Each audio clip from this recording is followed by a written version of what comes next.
This is a supernatural horror novel, written by J.J. Allen. This is The Nine. This tale comes from the collective unconscious and was begun before the beginning of COVID-19. This is a work of fiction. Yet, many parallels exist between the reality we know and experience of fear we feel every day. If you are easily scared or frightened, please don't listen to this audio recording. Be advised, you have now been warned. Prologue. In the year 1918, the H1N1 virus, with genes of avian origin, began to spread among the population of the Earth. It was estimated that possibly over 500 million human beings became infected with the virus. From early 1918 to mid-1920, it was said to have spread out in 4 different waves until it finally ended. There was an estimated death toll of 50 million people. Then it went away. Humanity went on. People lived their lives. They fought amongst each other. They created wars. They sought for a better way of life. They fought for social justice, sometimes winning and sometimes losing for the most obtuse reasons even imagine. Some people hated. Some loved with a passion and unrequited faith and understanding of an angel. Others created more oppression, while still the same. The opposing others made freedom happen. A century went by, and the humans lived it. Perhaps only God above kept tabs on any progress achieved. In the year 2011, a study in the Journal of Global Infectious Disease stated that about 60 million people were unknowingly infected with a parasite known as Toxoplasma gondii.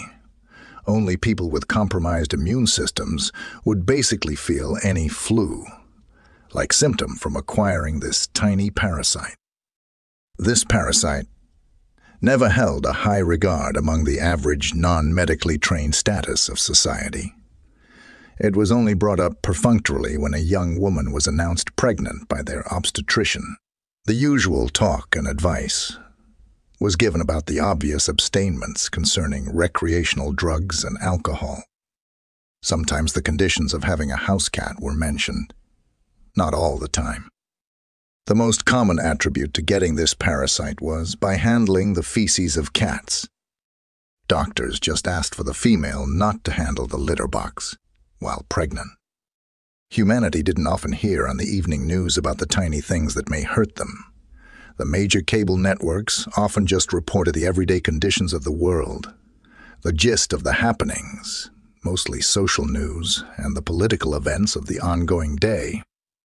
Unless you were a scientist or a researcher in the field of parasitic or viral outbreak, you would not know that the Toxoplasma gondii parasite affected the brain, changed the brain in rats to the point that they became unafraid, even aggressive toward cats, which during normal conditions would cause them to flee with fear of being killed. The major broadcasting networks also negated telling the world that having the brain parasite, Toxoplasma gondii, may also be a leading factor toward developing schizophrenia and the compulsion toward suicide. In 1925, the Geneva Protocol was brought to life. The protocol for the prohibition of the use in war of asphyxiating, poisonous or other gases, and of bacteriological methods of warfare was drawn up and signed at a conference which was held in Geneva under the auspices of the League of Nations from May the 4th to June 17th, 1925, and it entered into force on February the 8th, 1928. It was said that World War I was the war to end all wars. But the generations that befell that war forgot the terrors of mustard gas, mostly because they never experienced the conditions, felt the pain, or no longer cared. It had been someone else's experience of terror. It was to be forgotten and laid to rest with time. Coming home on leave, Corporal Eugene B. Stevens had been stationed at Fort Jackson for the last 6 months.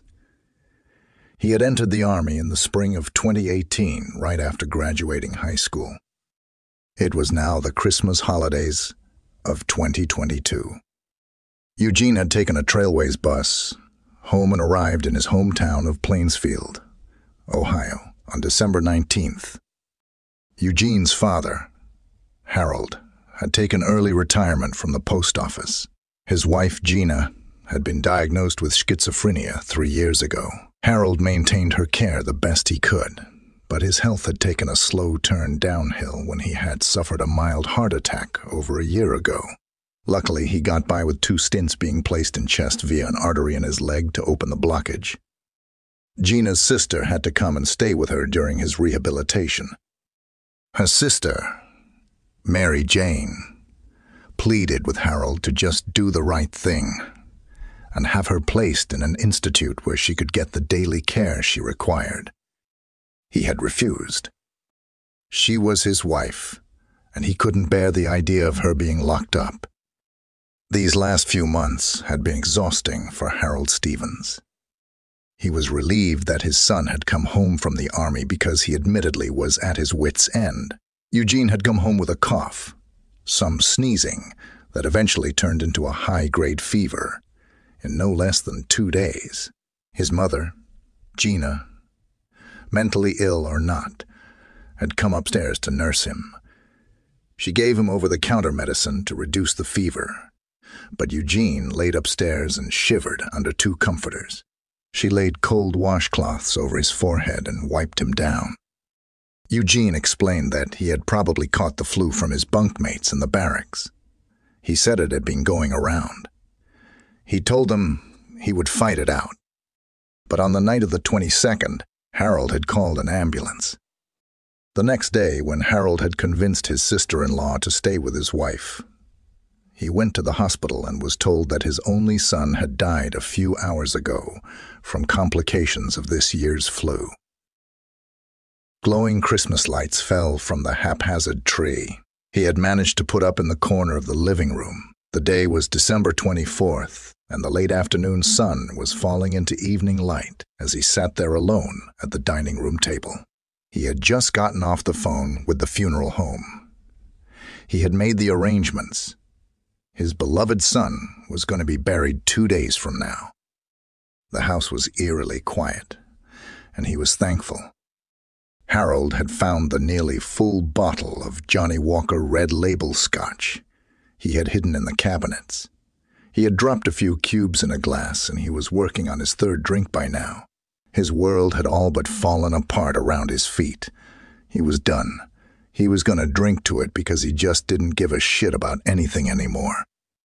For a few moments on end, he just sipped from the whiskey glass. Somehow, today, perhaps because he had nothing else pleasurable left in his life, he so enjoyed the burn of that delicious fiery liquid going down his throat, slowly numbing his throat, slowly numbing his senses into a hopeful oblivion. But something distracted him. He felt something brushing his calves as he sat there. He looked down. Those damn cats, he suddenly acknowledged. Gina had 5 of them, scurrying about the house. He suddenly knew she was up, had probably come out of her bedroom to go to the bathroom or something. I just want some peace, his thoughts screamed silently. Harold remained still and sighed. He sat there silently as he sensed her approach. He could hear the gentle slide of her slippers across the floor. He had recognized that sound 1,000 times over. Harold couldn't see her now. He didn't realize that her complexion had changed in her face. Blue-black veins had emerged from under her eyes, and her face had gone puffy white. Her breathing had gone labored. Gina Stevens, or what she had used to be, came to stand behind him. "What is it, Gina?" he gruffed. He hadn't even told his wife, the mother of their child, that their boy had died yet. It was all too much. She said nothing in response. He lowered his head, just wanting to finish his drink in fucking peace. Just then, he felt a horrible tearing pain in the back of his neck. His wife, Gina Stevens, saw the exposed flesh of his neck, just above the collar of his flannel shirt, and bit down as hard as she could. The unhinged hunger demanded that she do so. Harold Stevens screamed and screamed and screamed. The beginning, the day that Satya Vasiliev died, beyond all normal comprehension and belief, was in fact the day he began to truly live. The day was April 25th, 1986. Rain had fallen the night before and left the morning air a bit cool and damp, yet clean to the taste. Clouds streaked like long, washy scratches against the bluing sky. 13-year-old Satya had rolled the passenger window down in his father's sheep truck. It was an ancient Toyota X5, with the bed removed and a slatted wooden box replaced to house livestock to the market. Olav Vasiliev, Satya's father, was now 43. He was a rugged man, strong in his convictions about family, farming, and the church. He was a fair man, good with his children, and gentle with his wife. He was driving both he and Satya along the graveled road that led south. Of pure Russian descent, Olav's own father and mother had escaped the perils of the motherland. When World War II had ended, Peter and Oksana landed in Romania and started life over again. Over time, they settled into the small village of Sapanta. Rolling grass pastures and sparse woodland seemed to blanket the landscape, and time seemed to stand still. It lay quiet and stayed silent against the memories of bombs and explosions and screams of death. Time moved away ever so slowly, and things never seemed to change. Satya's clear blue eyes looked ahead, and the breeze danced the curls of his dirty blonde hair. His hair had gotten pretty long by this point, nearly touching his shoulders, and his father often remarked how he was going to get a quick trim by the shears if he didn't soon get it cut. The pop music magazines had the pictures of all the singers with shoulder-length hair. He just wanted to look cool for as long as he could get away with it. They talked sparsely along the trip, his father checking his wristwatch constantly because they had gotten a late start. The animals hadn't wanted to cooperate, somehow realizing they were heading to a place from hence they would never return. After loading up, Olaf had been driving at better than a fair clip, speeding up across the flat terrain, only slowing for the curves that lay ahead. Satya felt the sway of the light truck, the added weight of the sheep, nearly a dozen packed tight in the rear. He had been on these trips with his father, over and over again, and it was always the same. Get to the market, sell the sheep, get a check from the auction house, and return home. Olaf geared the truck down into a particular sharp turn, and Satya reached up with his right hand and grabbed the handle above the passenger door glass, near the headliner. Without warning, he and his father heard an audible pop from somewhere underneath the front of the truck. "Rare hat," Olaf spat. Suddenly, Satya's eyes widened. Instantly, he saw an oncoming truck moving at high speed into the same curve in the road as they approached. Satya watched his father's arms struggling with the wheel, and his heart went cold with sensation as he realized that the front of their truck was drifting over in front of the oncoming truck. The last images of what Satya saw was the billet grill of the other truck. Then darkness. Then the expanse of time, totally immeasurable by human senses. Nothing but darkness for the longest time. The only awareness of anything logical to be aware of was a pinprick of light. Without this immediate, tiniest dot of light, he would be aware of nothing, because nothing existed for the longest of time. But now aware, it piqued his interest, because its existence spoke to him. It searched him out, and he knew this immediately. He paid attention to it. It grew larger over time. This light either gravitated toward his presence, or he just plainly went to it with increasing speed. Over a large span of time that happened in a millisecond, it opened up in an expanse of whispery light and dim shadow. He lay still, watching curiously as the event unfolded. Totally peaceful, unalarmed by the change of circumstance, he was just there, applying his interest at will to what was forthcoming. This light grew larger and encompassed the arena of his sight.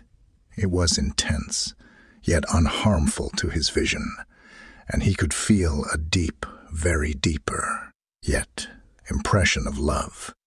A love beyond description wave into his being. He felt as if he came home to a place totally familiar. Oddly, he knew to move his vision. Satya turned around because he knew, or better yet, sensed something approaching him. At first, the image was slowly moving, as if it wisped through the arena of light and contrast like shadow. It moved like a human, and suddenly Satya heard the familiar breeze as it danced over the high grass in the fields. A man, older, grandfatherly, emerged and transformed to stand near Satya. His face was aged, wrinkled, with soft blue eyes and tufts of salt and pepper hair curling out from underneath a billed cap. Satya felt this man familiar. He felt warm and comforting, like the dearest of friends could be. "Hello, boy," the old man greeted him. "Do you know where you are?" Satya looked around, trying to create an answer. "No," he simply answered. "I don't think so." The old man gently smiled. "You are on the other side of life." The greenest of fields emerged into Satya's vision. Rolling grassland and steep pine trees scattered the hillsides. "Am I?" Satya replied. "Yes," the elderly gentleman sighed. "Did you come for me?" Satya wondered. "Are we to go somewhere?" "I feel there is more. You gave yourself a challenge before you entered this life." Satya looked at the old man. He felt the truth in his words. Unfolding in his mind, he began to recall the initial experience of his desire to become Satya Vasiliev. "Yes, I remember. You may stay if you feel you are not ready," the elderly man stated. Satya smiled and felt great affection for his old friend. "No," Satya replied. "I believe I'm ready." The lush green fields melted away like an artist swabbing a canvas clean. All sounds went silent, and the only thing Satya could see was the old man's face. Those gentle blue eyes, so ever young, remained steady upon his vision. Then all feeling went astray. That light, so brilliant and full of love, so deep, so deep, so deep, and so desired, filled around this face, and then ever so gently the elderly man's finger rose and touched the center of Satya's mind.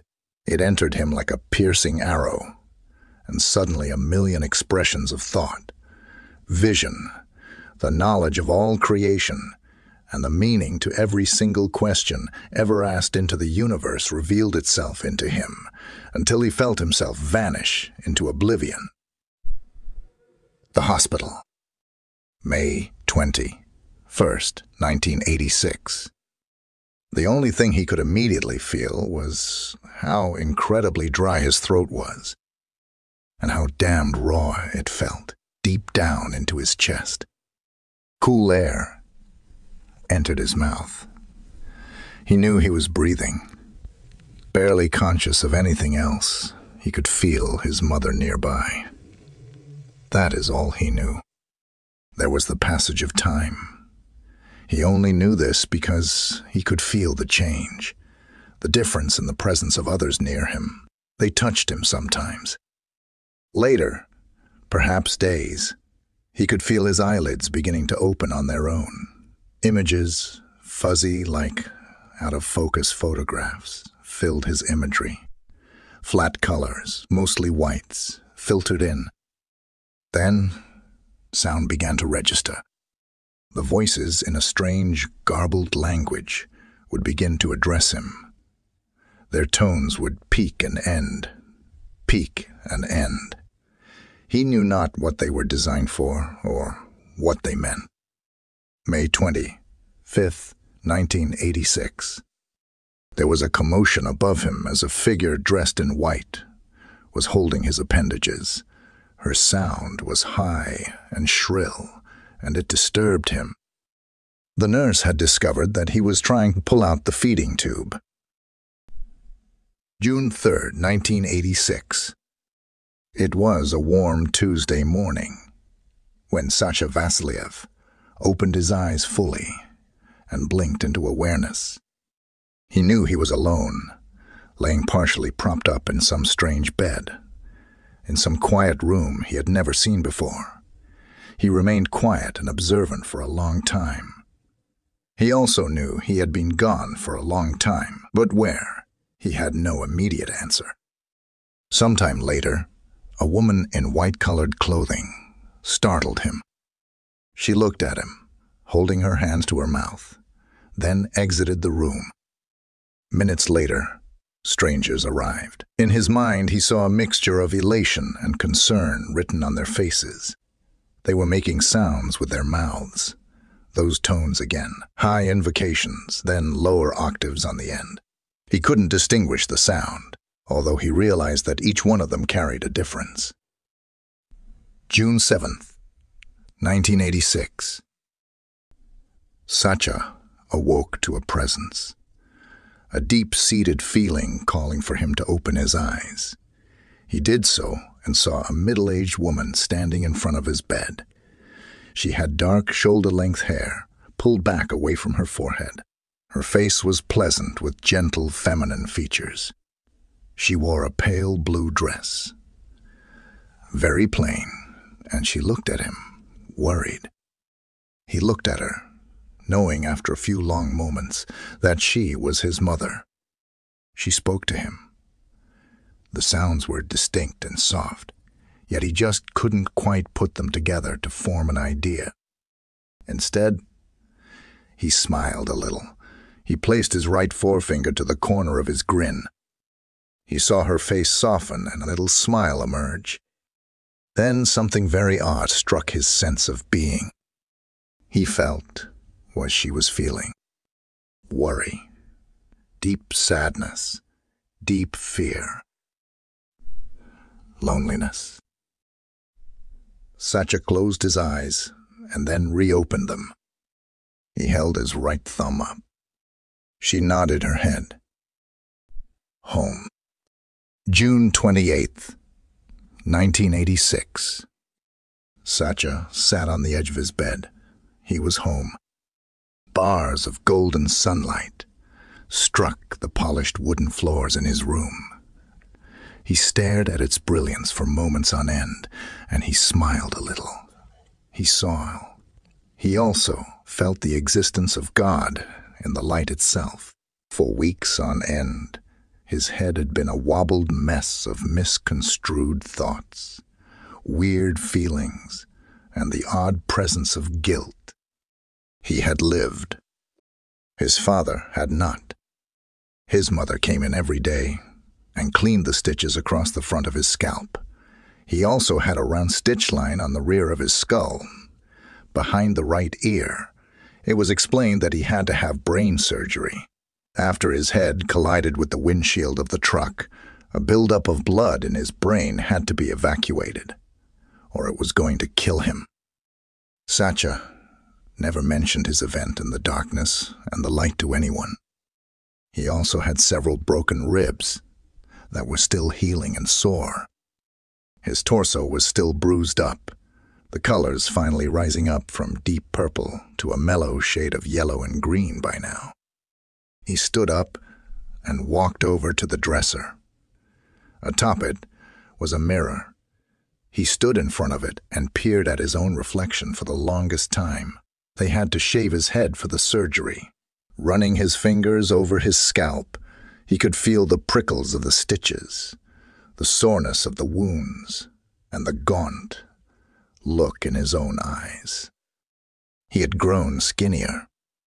A scarecrow, he thought of himself. But it wouldn't last, he knew. His mother placed a bowl of mutton stew and a slice of bread in front of him. It was just the two of them.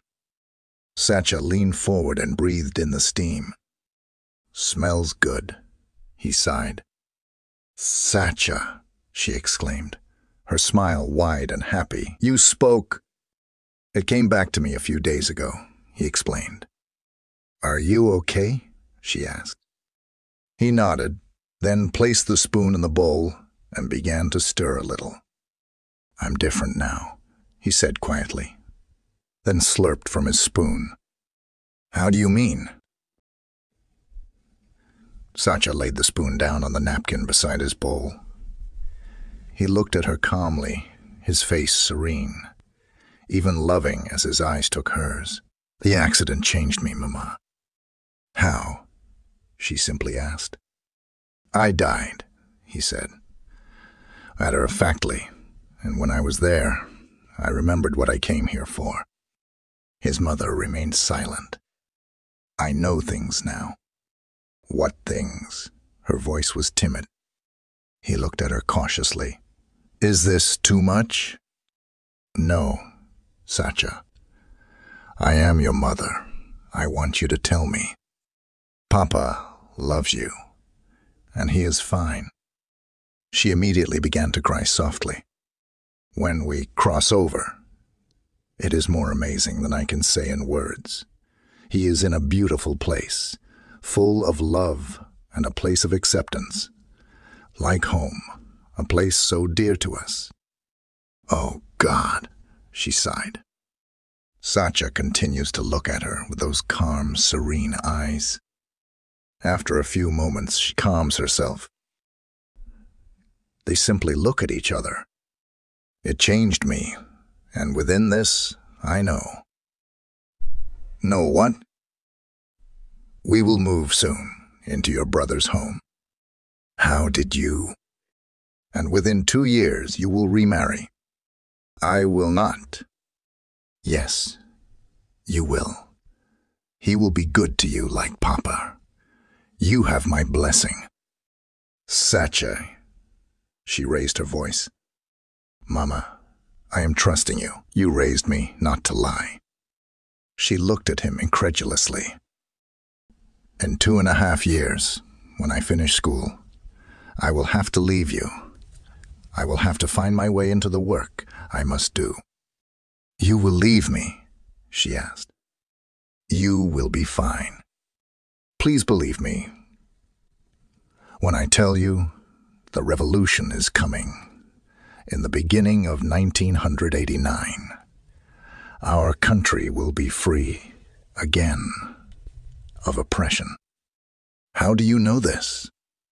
"Because I was given the power of sight," he explained, "and you must tell no one." She looked at him. "I won't. I won't."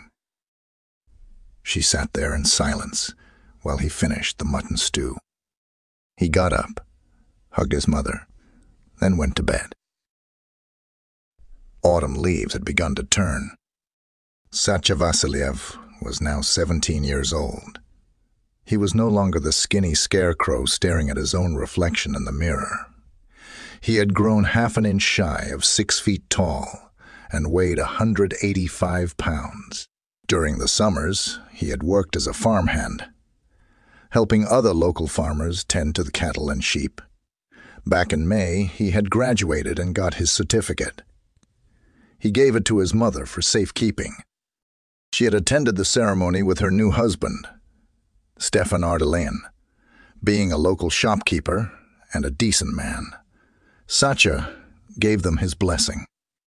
He knew that his mother was happy once again. She was secure, had a good home. She was going to have a decent life in the immediate future. That's all he really cared about for her. In October, he shook Stefan's hand and nodded. He turned away, and there stood his mother. She gazed at him with a mixture of curiosity and sadness in her eyes. She smiled a little, that type of reassuring smile that always hides the truth of how badly her heart was breaking. They stood there at the train station. The long cars with windows lay out long like the belly of a snake. The afternoon sun glistened from the shiny aluminum tops, and bright, vibrant colors were painted on its underbelly.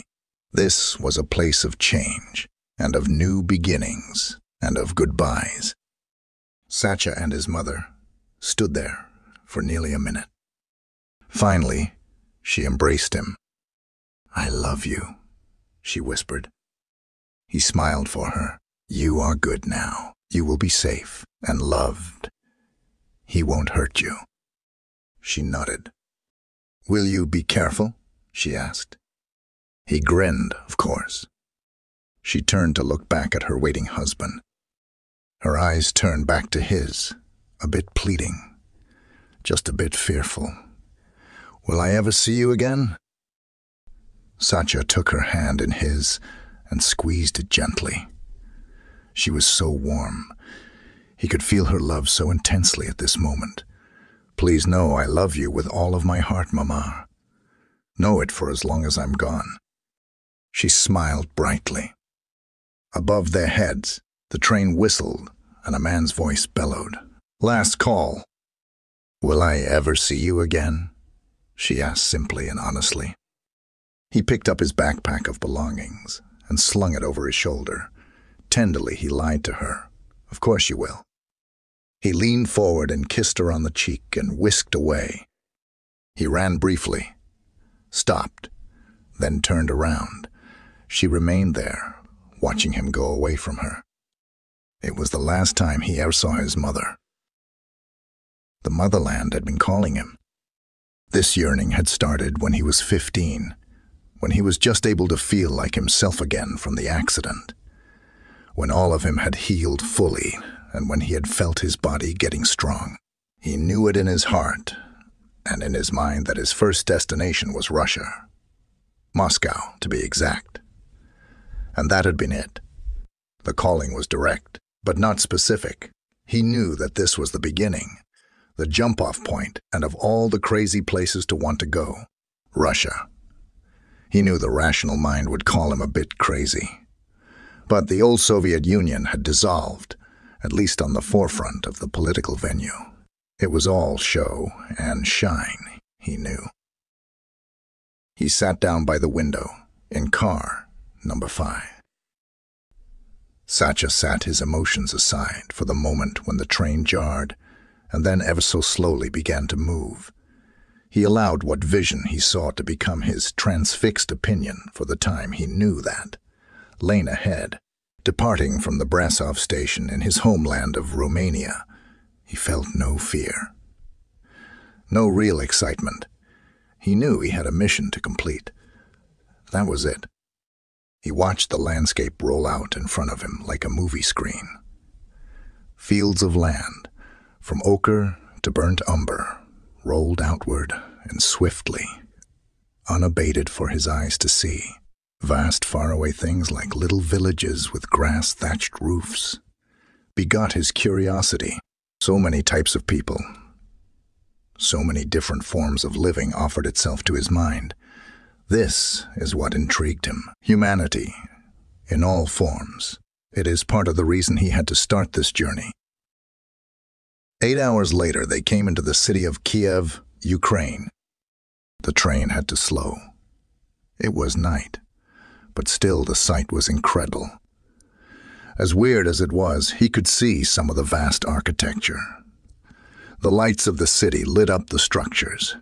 This excited him. The ornate buildings, so old, so brilliant, and it had lived here for so long. He could sense the time, The centuries that had passed and the struggles of the people to strive. It was exhilarating. Everything went dark after Kiev. He was disappointed. Nothing but the escaping and ever-moving darkness. He sat there and finally closed his eyes because they had gotten so heavy. He drifted into a heavy sleep, his head propped against the hard plexiglass window and his legs crossed. Finding solace in the comfort of his seat, and because he was alone, he knew he was safe. Satya woke and stared at the changing images his eyes captured. He knew he had arrived at his destination. He felt the train coming to a slow halt, and he glanced at his watch. It read 8:05 a.m. He stretched and yawned and then sat back in his seat. He breathed and focused on the train station. It was the Leningradsky. Morning light mixed with shades of a bright ochre yellow, and the arena was bright. He got up and retrieved his backpack from the upper storage bunk above his seat. It was a satchel of the bare necessities, a change of clothes, a few writing journals, a few books on Russian history and language, and also a letter of correspondence from a KGB operative. Passengers were beginning to move and exit the train cars.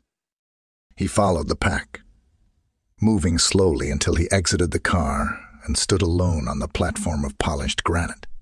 He turned left and moved down the corridor. People, busy with their own existence, moved quickly and bustled in different directions. He followed the crowd, moved into another arena of light.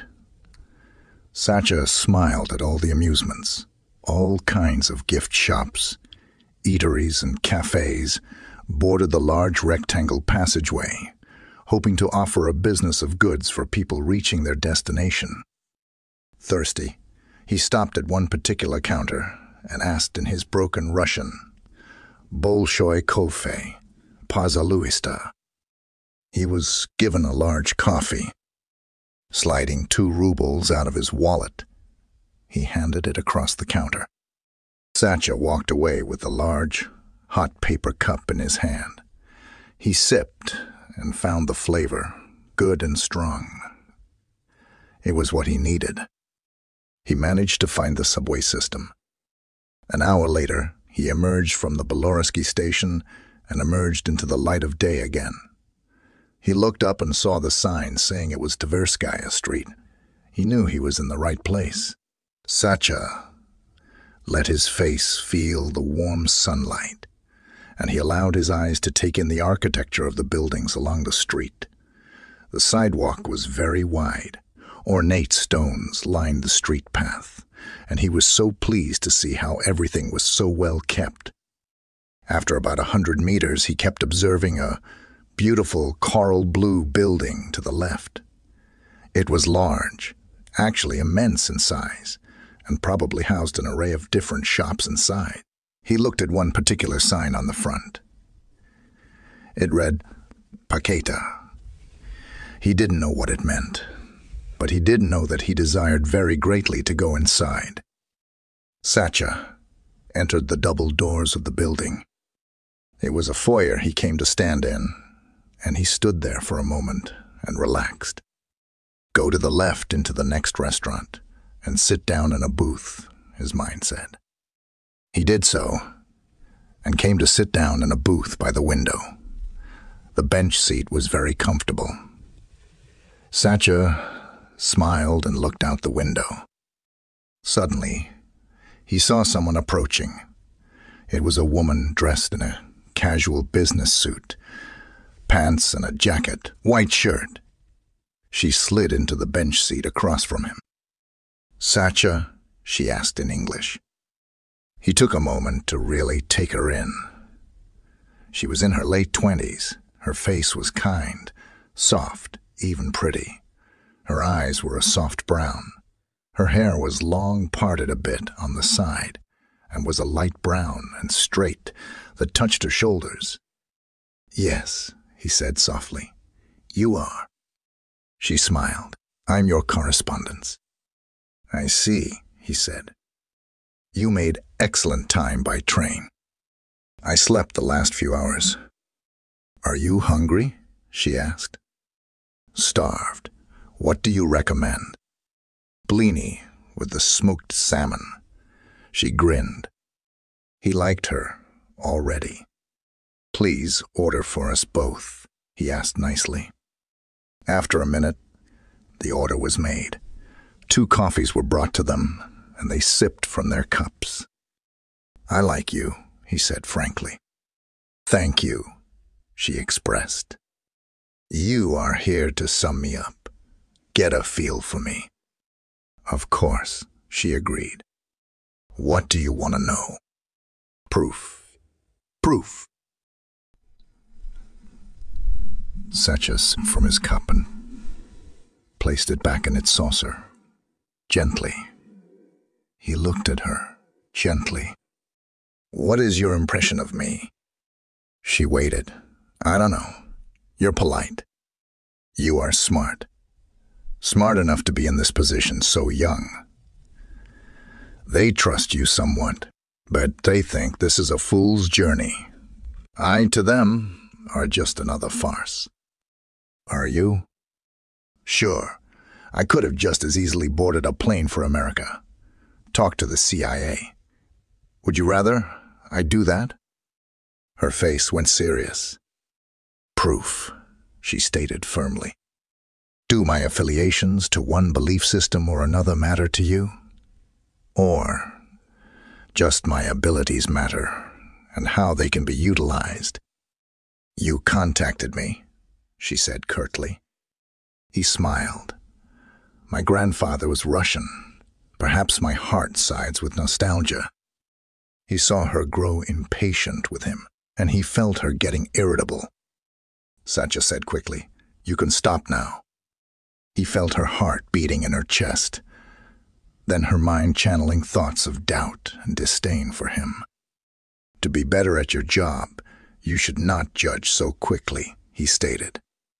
He saw flashes of her youth, a teenage girl, coercion, sex in dark rooms, her mind screaming her acknowledgement that her looks and her body was her only power, bitter anger and rage against those who had abandoned her. Satya looked at her, seriously. Her eyes went cold. What? I'm sorry for what you had to go through, he acknowledged. What do you mean? She asked. They used you because you are beautiful, Satya announced. Fucking bastards. She remained silent. Satya looked at her. You had no choice, did you? She said nothing, but her gaze went dark, cold even. Elaborate. They picked you off the street. Abandonment. Family gone bad. An operative promised you the world for a few good fucks in the hotel. You worked the streets for the operative. Proved yourself. And now you are here, dealing with freaks like me. This is what you see, she offered. Yes, Satya said softly. That is exactly what I see. She nodded and said nothing. A few moments of awkward silence was broken by the arrival of their breakfast plates. Their food laid out before them, and neither said a word for almost a minute. She broke the silence with a sigh. I am silenced by your ability to see, Satya. I am admittedly embarrassed. Don't be, he said quickly. I do not judge. We are all on a journey. She pulled out a business card and laid it on the table. Be here 2 days from now, at this location. I will give them the information they need about your case study. Satya frowned a little. Are you leaving me now? Yes, she answered. Will I see you again? He asked quickly. Will you? She inquired, then stood up. She adjusted her jacket and plainly looked at him. He knew the answer immediately. Satya smiled at her. Then she was gone, as mysteriously as she came. He ate both of their orders and enjoyed the afternoon wandering the streets of Moscow. 1. The interview. downtown Moscow. Friday the 19th was a gray and misty day.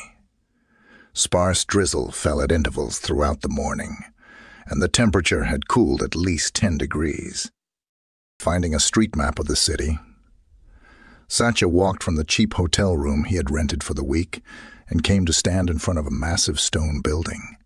Large granite squares banistered the front entrance walls, and flat stones lined and created the steps. He stood there, looking upward. Ornate carvings and artistic creation bordered every large window that loomed upward, at least 5 stories tall. It looked like it had been built hundreds of years ago. He entered through a large, polished door that closed behind him automatically. The corridor was wide and very long. Polished tiled floor lay ahead of him in delicate patterns, and a golden yellow wallpaper lined the walls. Walking slowly, he saw how the portraits of generals or czars, painted in oils with gold leaf frames, donned the walls. They were displayed like they demanded praise for things that were done a millennial ago. Halfway down the corridor, he found the elevator. He pushed the lit, round button with the arrow pointing upward. After a few long moments, the silver door slid open, and he entered the silver box. He pushed the button with the number 3. The doors closed with a cluster of bangs and shimmies. His body felt a light shudder, and then abrupt lift. When the doors opened on the 3rd floor, he stepped out. He stood there, then retrieved the card the young woman at the restaurant had given him. Room 23, it read.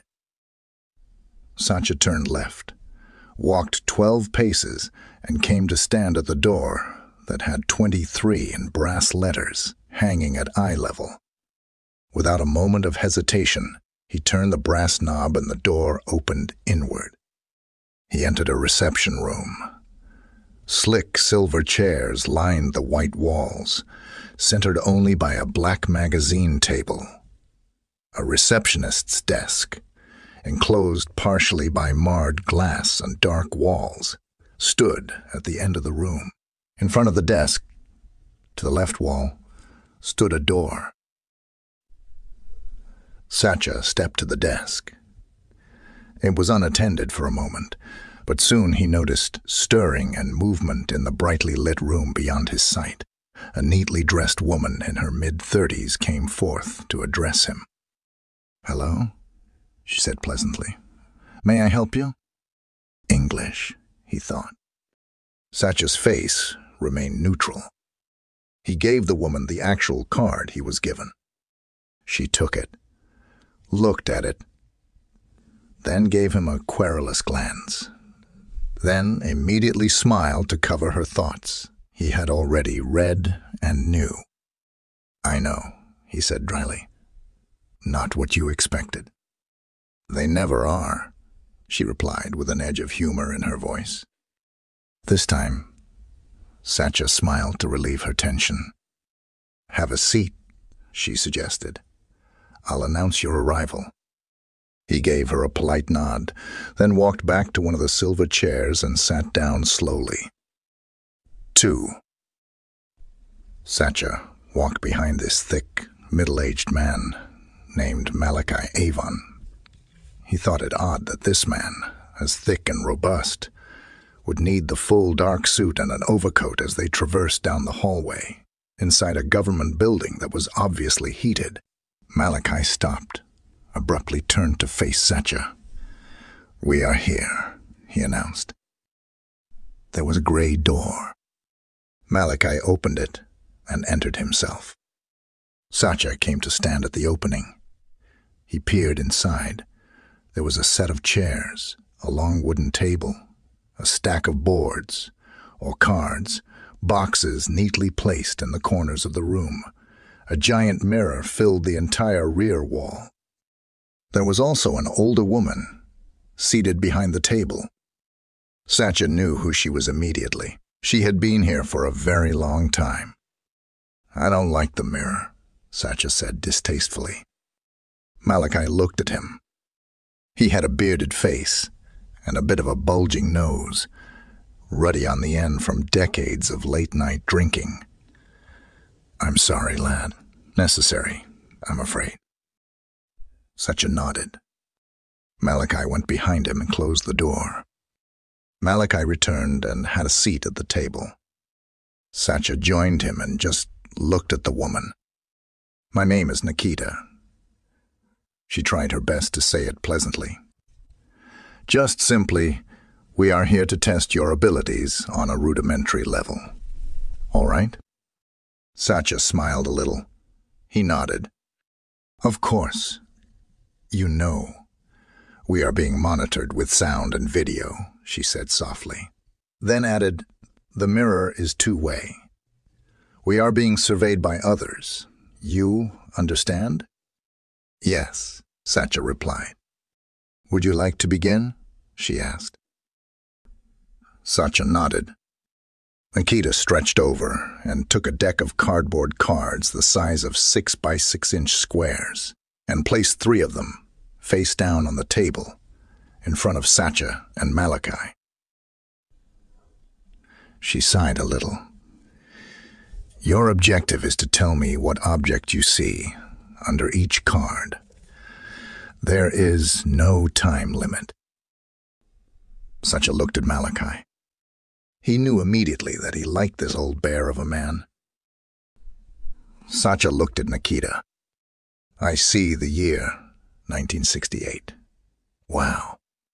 Nikita's eyes shifted. They went a little darker and they glared at Malachi. "The cards," she offered. Satya turned his head toward Malachi. Satya put a finger down on the left card, then the center, then the one to his right. "Circle, square, rectangle," he announced. Nikita's aged fingers, pointed and long, flipped each card. His answer was exactly right. She gathered the cards and placed them to the side, stretching to the side of the table. She placed 3 more cards face down and looked at Satya. "We will try 3 more, please." "You were beautiful." Satya looked at her. "You still are, but you are still so angry." Nikita cleared her throat. "Please, the cards, when you are ready." Satya put his finger down on the left card. "There is a little man in a sailboat." Nikita turned the card over. It was a sailboat drawing. The man drawn in shadow was pulling the ropes of the sail. Satya put his finger down the center card. "You always loved flowers, but this is a rose," he claimed. She flipped the card over. A red rose appeared as a pencil drawing. The one on the right is the picture of a diamond. Nikita flipped the card. The diamond appeared. This time, Nikita dismissed the cards and folded her hands on the table. She looked at Satya with her steely dark blue eyes. She smiled briefly, then exclaimed, "It seems like I have become your muse. You will find in the end. We have little secrets. Thrill me with your acumen, young man." Satya didn't hesitate. He gazed into her eye and entered her mind, her memory, her haunting past. Satya watched her make savage and passionate love to 3 men in the past and kill each one of them without regret. Subconsciously, you hate men. That's why you really don't like me. You tolerate Malachi because he's essential, but you'd kill him too, if needed. It all boils down to your father. He raped you when you were a girl. I'm sorry, really. Nikita looked at Satya and smiled weirdly, almost with a breath of relief. She then turned her gaze to Malachi. Stage 2. If not 3. 3. Malachi escorted Satya down to the main floor corridor, and they came to stand at the entrance door. Malachi put a hand on the young man's shoulder. Satya looked at his face. It was the face that belonged to an aging father. His features were worn, hearty and soft at the same time that melded into the wrinkles around his gray eyes. He was a man to be respected. Satya knew this. Malachi gave him a card. "Meet me here. Tonight for dinner, please," he requested. Satya took the card. "Thank you," he said quietly. Satya nodded and left the building. 4. The Hotel Parastov was a grand, large expanse of decor he was not accustomed to seeing. Satya arrived at nearly 8 in the evening, dressed in the best attire he could muster from the very limited clothing selection he had brought with him. He stood at the entrance to the dining hall, where a maitre d' politely escorted him to the round table in the dining hall, where Malachi sat waiting. The dining hall was immense and tall. It was a formal place, bustling with the low hum of diners, chatter, the clinking of silverware and glasses. Some semblance of laughter would burst aloud and fall at moments, and it eased Satya's tension somewhat. Malachi stood up and extended a hand to be shook. Satya shook his hand, and they both sat down. A moment later, a waiter came to stand by their table. "Drinks for the gentlemen this evening?" Malachi addressed Satya. "Are you a drinking man?" "Nothing hard for me," Satya said. Malachi lifted a finger as if to contemplate. "Kvass for my young friend. And I'll have a vodka martini. 3 olives, please." The waiter gave a nod and was off. "Romania?" Malachi inquired. "Yes," Satya answered. "The land of sheep." Malachi grinned. "It is a beautiful land, full of history and conflict. I have been there in my travels." Satya nodded. "What do you think of me, Satya?" Satya looked at him. "You are a hard man to read, and I really haven't tried. But within generalities, I like you. I feel comfortable with you. Is it that you choose not to read me, or that you cannot? I can probe you with my mind. If I choose," Satya said simply. "I just don't feel the need to do so, mainly because I know that you will explain the truth I need to be aware of. Does that make sense?" Malachi chuckled. "Yes, I completely comprehend. May I ask you something?" Sure. "What about Nikita?" Satya took a moment. He gazed around at the patrons seated, their smiling faces, their expressions at the moment of their moments. He looked back to Malachi. "I felt her force the moment I stood at the edge of the room. Her energy, her mind was screaming at me. I couldn't not hear her, see her mind in the past, the present, and the future. Do you understand?" Malachi looked at him seriously. Satya continued. "You are calm with your thoughts, calm with your energy. You are a quiet man." "I see," Malachi said. They were interrupted by the arrival of their drinks. Their glasses were brought down gently, drink napkins placed as a garnish. "Have you thought of entrees?" Malachi suggested. "The chicken Kiev is wonderful. 2, please." Again, the waiter was off. "Ass tastes a bit like Coca-Cola. Try it." Satya sipped from the glass. He nodded in agreement and grinned a little.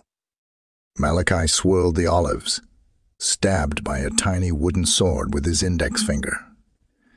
He picked up the glass and took a sip.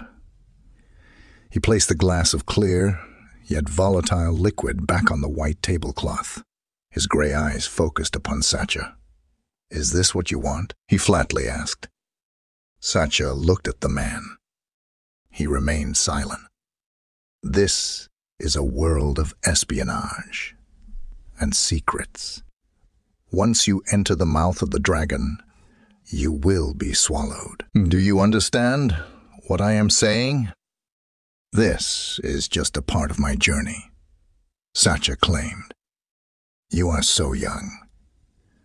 You should be out chasing women, living the nightlife, and trying to figure out what you want to do with your life. Satya smiled a little. Don't you think I know that? Malachi searched him with his eyes. After a long moment, he related, "If you are as brilliant as I think you may be, you have to be even more careful than the others." "Where do we go from here?" Satya wondered. Malachi drank a little more. "Testing will go on for a time. Weeks, months, perhaps. Then evaluation, and then placement." "Are you in charge of this?" Satya asked. Malachi grinned. "I am your keeper." "Keeper," Satya retorted. "Yes, your mentor of sorts." "Are you high in the ranks of this division?" "Yes," Malachi answered. "But I answer to even higher authorities." "I see," Satya nodded. "But this is your chance to say goodbye, to live a normal life, even with a gift like yours." "I appreciate your concern," Satya said, then added, "But I need to do this. I feel compelled to do this." Malachi looked at the young man. He nodded. "Okay, then." "Thank you," Satya replied. "Then, as your mentor, it is my job to fit you for the part. I have some steady advice you need. Not ever forget. Do you understand?" "Yes," Satya answered. "First, trust no one. Rule number 1, Malachi asserted. This is contradictory, because you have to trust me in the beginning. Because I am your keeper. You have no choice. Everyone starts somewhere with somebody. It is not to my advantage to mistreat you or send you in the wrong direction. When you soar, I soar. That sort of thing. Scandally. Never, ever completely display your full talent. Hold some back as a secret. Never divulge everything. They will try to suck the lifeblood out of your veins and bleed you dry. Then turn on you and try to burn your bones on a pyre. Thirdly, they will never stop trying to test you. Beware of anyone that comes to you as a friend or even a lover. It is a test, always a test." Satya looked at Malachi. He said nothing. Suddenly, their entrees arrived. After a few moments, Malachi announced, "The Kiev is wonderful, and you may be the most gifted psychic in the world. But I know things about this world you cannot possibly fathom only because I have been here longer than you. And trust me, you will find these horrors like I have, and you will never be the same."